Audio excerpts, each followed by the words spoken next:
Prime Minister Morrison becomes the first leader to visit new Japanese Prime Minister Yoshihide Suga.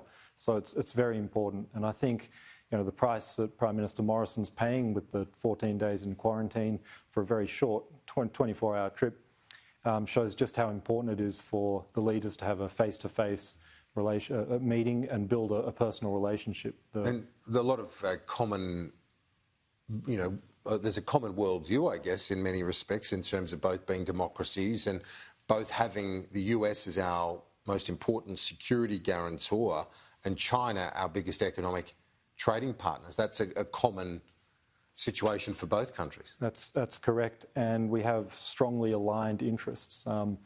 And really, it is going to be about how to manage China, how to manage the United States and keep the United States engaged in our part of the world productively through a Biden administration. So the agenda is long. It's a big agenda, and there'll be a lot to talk about, including energy transition as well, with Japan committing to a net zero emissions by 2050. But right at the top of the agenda, I think, is the China issue, and that's something we have in common. You mentioned US security ally. China is our largest economic partner. That's the same for us and Japan, but Singapore, South Korea and others as well. So, but this sort of meeting, why is it important to do it face-to-face as opposed to over Zoom or some, a secure connection over the video link? Why is it important to do face-to-face? Well, I think it's to build a rapport. We've had very close Prime Minister to Prime Minister, leader to leader relationships, and that's partly because of the deep structural relationship and trending in the right direction has been for a while. But importantly, to be able to talk about those sensitive issues of how to balance the relationship with China, how to manage that China relationship that Japan has done really quite well in the last 5 years, 4 or 5 years.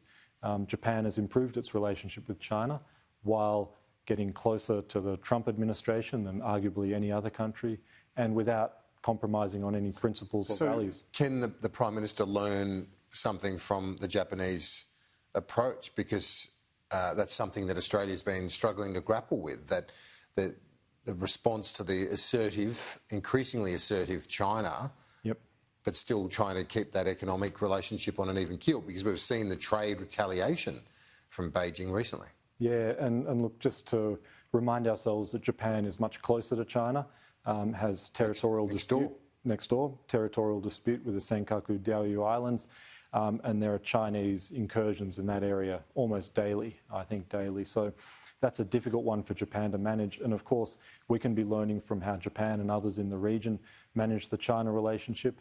And of course, Japan should be and can be and is working with us in thinking about how we can work with other partners in the region to bring China and the United States much more back into the multilateral frame. It's easy to deal with these big countries with rules and with friends, not just one-on-one. Well, we've seen that this week, haven't we, with Simon Birmingham signing the Regional Comprehensive Economic Partnership.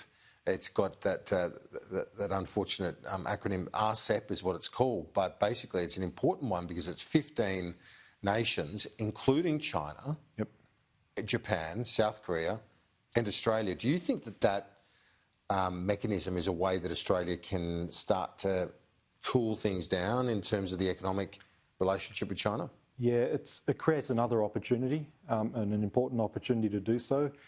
We will deal with China within a regional grouping like that, where other countries also have to deal with China. And the Chinese have signed up to more rules and market openings through this. And I think that has to be recognised. Their interest is in an open economic order that's rules-based.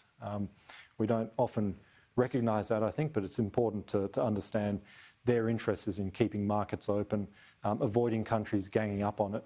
So where the Chinese are willing to reform and open up, that's where we should be working with them closely, as we have been. Yeah, and so you think there is some opportunity there. Is Prime Minister Suga, the new Japanese PM, where does he sit when it comes to this? Because you spoke about the Japanese being able to get the China thing on a pretty balanced or an even keel, but what about the new leader? What's his approach? So he was a big part of Prime Minister Abe's administration as Chief Cabinet Secretary. So he sat through all of that. He was advising the Prime Minister, implementing, and the main communicator for the government. and now he takes over the reins. Very much continuity domestically. He's going to be tested a bit on foreign policy, but he doesn't come with the ideological baggage that Prime Minister Abe did, for instance. Okay. So they're still expecting a visit from Xi Jinping to Japan sometime soon. That was supposed to happen in April this year. Now it's been put off because of COVID, of course, but there are still plans underway for that to happen. We'll just see when that is. But that'll be a very significant, once-in-a-decade type visit.